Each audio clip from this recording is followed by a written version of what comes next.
the name of the Father, and of the Son, and of the Holy Spirit. Amen. Prayer to the Sacred Heart of Jesus and the Immaculate Heart of Mary. O Heart of Jesus, pierced for our sins, and giving us your Mother in Calvary. O Heart of Mary, pierced by sorrow, and sharing in the sufferings of your divine Son for our redemption. O sacred union of these two hearts, praised be the God of love, who united them together. May we unite our hearts and every heart, so that all hearts may live in unity, in imitation of that sacred unity which exists in these two hearts. Triumph, O sorrowful and immaculate Heart of Mary. Reign, O most Sacred Heart of Jesus, in our hearts, in our homes and families, in the hearts of those who, as yet, do not know you, and in all nations of the world.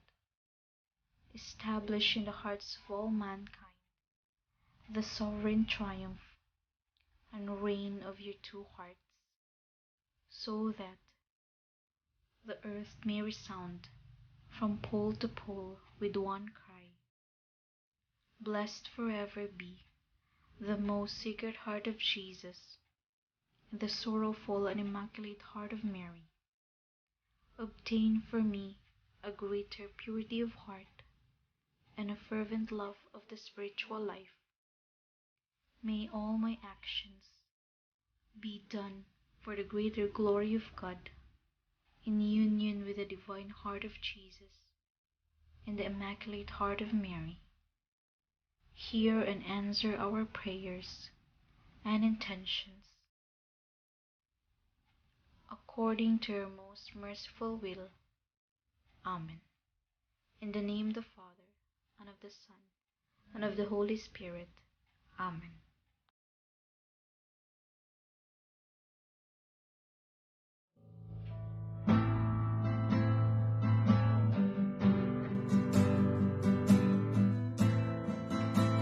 Sing hallelujah to the Lord, and sing hallelujah to the Lord, and sing hallelujah, sing hallelujah, sing hallelujah to the Lord. And sing hallelujah to the Lord. And sing hallelujah to the Lord. And sing hallelujah, sing hallelujah, sing hallelujah to the Lord.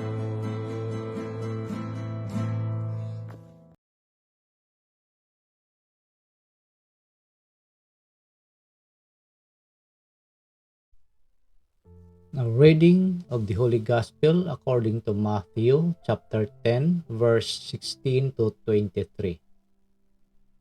Glory to you, O Lord. Jesus said to his apostles, Behold, I am sending you like a sheep in the midst of wolves. So be shrewd as serpents and simple as doves. But beware of men, for they will hand you over to courts and scourge you in their synagogues, and you will be led before governors and kings for my sake, as a witness before them and the pagans. When they hand you over, do not worry about how you are to speak or what you are to say. You will be given at that moment what you are to say, for it will not be you who speak, but the Spirit of your Father speaking through you. Brother will hand over brother to death, and the father his child. Children will rise up against parents and have them put to death. You will be hated by all because of my name, but whoever endures to the end will be saved. When they persecute you in one town, flee to another. Amen, I say to you, you will not finish the towns of Israel before the Son of Man comes. The Gospel of the Lord. Praise to you, Lord Jesus Christ. Isang mapagpalang Biyernes po sa atin lahat. Nandito naman po tayo ngayon upang pagnilayan ang ating ebanghelyo mula kay San Mateo chapter 10 verse 16 to 23. Today is Friday, July 14, 2023. Ang araw na ito mga kapatid ay araw din ng ating novena or devotion to the Sacred Heart of Jesus and sa ating mahal na poong Jesus Nazareno. So, kumusta po mga kapatid ang araw natin? Naway nasa mabuti po tayong kalagayan sa gabay ng ating Panginoon. At sa araw na ito ay ginugunita natin ang kapistahan or the Memorial of Saint Catherine Tekakwitha, no? Saint Catherine Tekakwitha is the first Native American to be recognized as a saint by the Catholic Church. So, Saint Catherine or Catherine, born in somewhere in 1656 in the Mohawk village of Osernenon or now New York. So mga kapatid, sa ating ebanghelyo ngayon,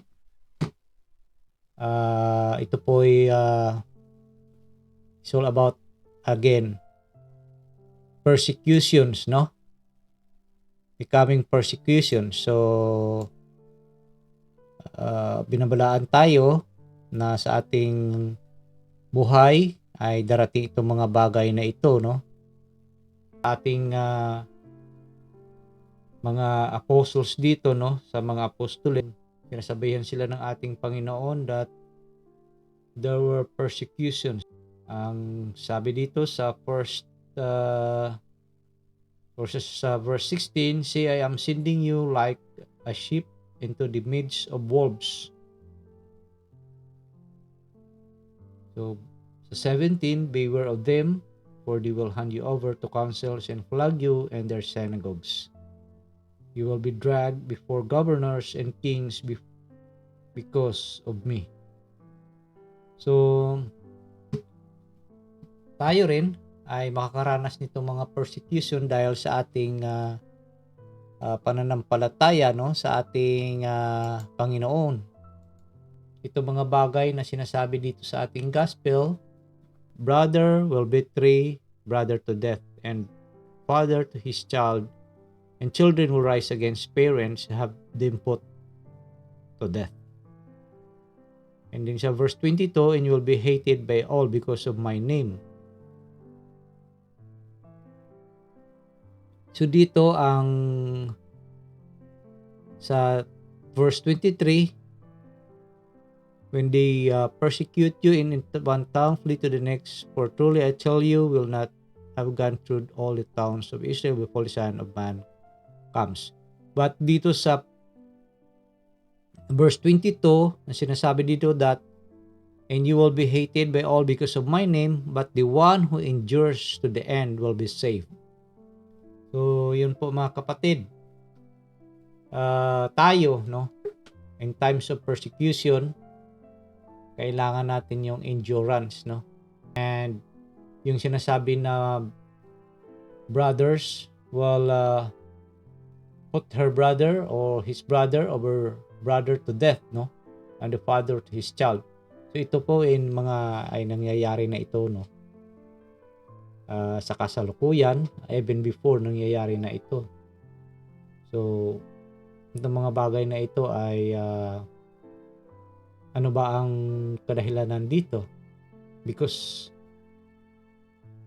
ang mga tao ay masyado nang nalulung, no, sa makamundong bagay. Mga simpleng bagay ay pinag-aawayan, ano? Lalo-lalo na yung mga kapiranggot na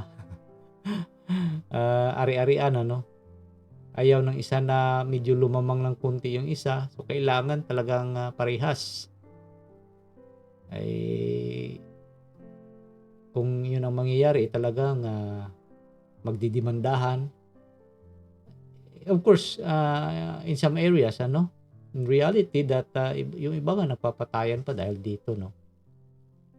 Ito yung sinasabi ng ating Panginoon that dapat natin ito malaman. And kaya nga, kung sino lang yung may kakayahan, no, or makayanan itong mga persecutions sa ating buhay, mga challenges in our life, ay yun lang maliligtas, no? Ay sa mga darating na panahon, marami pa mga pagsubok, no? Dumating sa ngayon yung mga ibang parang hindi mo na na-expect na mga calamities, no? Yung kalamidad, not only in our environment but kalamidad ng ating buhay. May mga bagay na sa ating panahon ngayon, no? Yung noon naalala ko nung maliliit pa kami, pag summer, talagang summer na summer, no? Walang bagyo, walang ulan, talagang mainit. Kaya naglalaro kami sa dried field, no, ng palayan, ano. Doon kami naglalaro ng habulan, mga ganun. Tapos nagpapalipad pa ng saranggula. Masaya noon, no? Talagang normal na normal ang buhay. Babantay ng kalabaw. Tapos i-enjoy ng paliligo doon sa sa ilog. Sa may malapit sa ilog, kung meron man sa lugar ninyo, but sa amin wala kaming ilog. Dagat na lang kami na nililigo.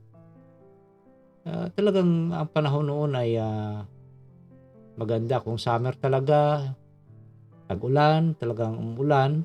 So yung bagyo dumarating din, may buwan din na dumarating ang bagyo pero hindi masyado malakas. But now, kung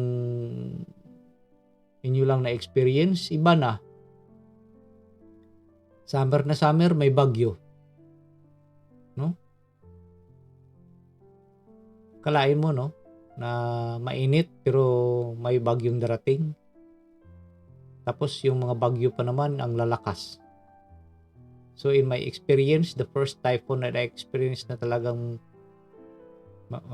malakas ay yung bagyong Undang, no? It was in 1984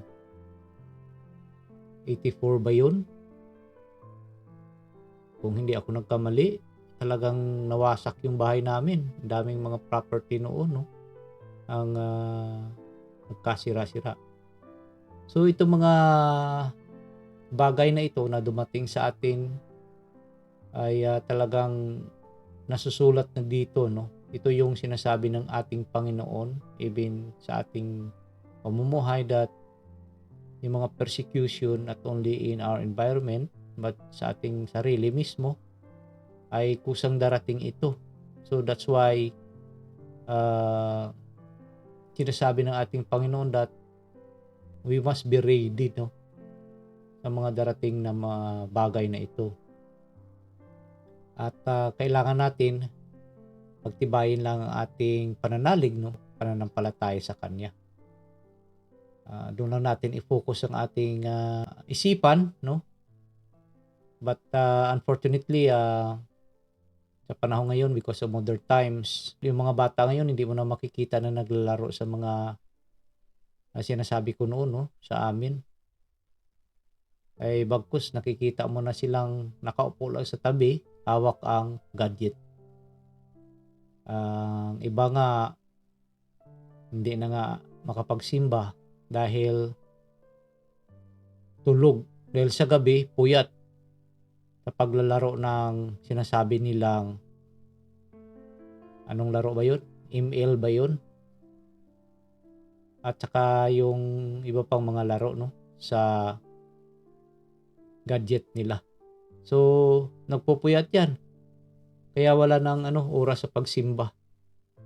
So, sana naway, no, sa mga parents naman, gabayan po sana natin yung ating mga anak na mamuhay ng tama, at may pananalig sa Panginoon. Dahil minsan kunting problema lang dahil sa kulang sa lakas spiritual, problema ang darating ay parang hindi makayanan, no?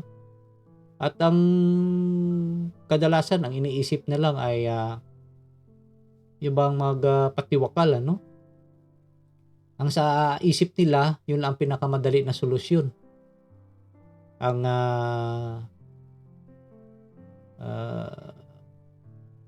kitlin yung buhay, no? So, but then, sana magiging matibay tayo sa pagdating ng ating mga persecution sa ating buhay. Ang isang bagay ay hindi malulutas sa paggawa ng isa pang hindi magandang bagay. Ang kailangan lang dito ay yung persistent natin, no, sa panalangin, to persistent prayers and trust, no, sa ating Panginoon, na itong mga pagsubok na ito ay malagpasan natin. So mga kapatid, sana naway itong ating ebanghelyo sa araw na ito ay makapagbigay sa atin ng gabay, no, para mapaglabanan natin ang mga persecutions na dumating sa ating buhay. So panalangin natin at hingin natin, invoke natin ang ating Panginoong Hesukristo, all the saints in heaven, at ang ating mahal na ina, para po tayo ay mabigyan, no, ng kalakasan sa pagharap ng mga pagsubok na ito. So mga kapatid, bago po ako mag-end, ako po ay nagpapasalamat sa lahat ng ating mga masugid na mga taga-subaybay, sa ating mga subscribers, sa ating mga newly subscribers. Marami pong salamat. At naway, patuloy lang po ang pag-share ng ating mga videos, ng ating munting refleksyon na ito. At pagpatuloy lang natin ang pagpalaganap ng salita ng ating Panginoong Jesucristo. So sa muli, marami pong salamat.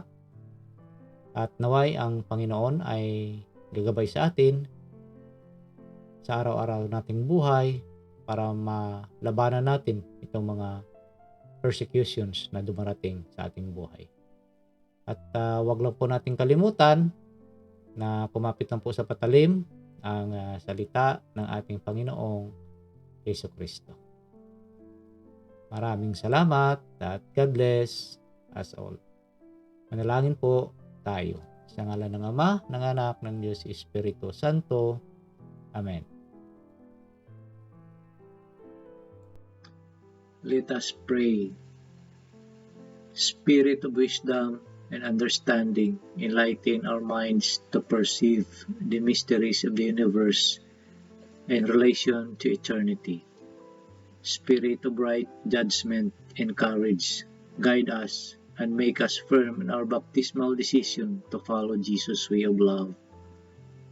Spirit of knowledge and reverence, help us to see the lasting value of justice and mercy in our everyday dealings with one another.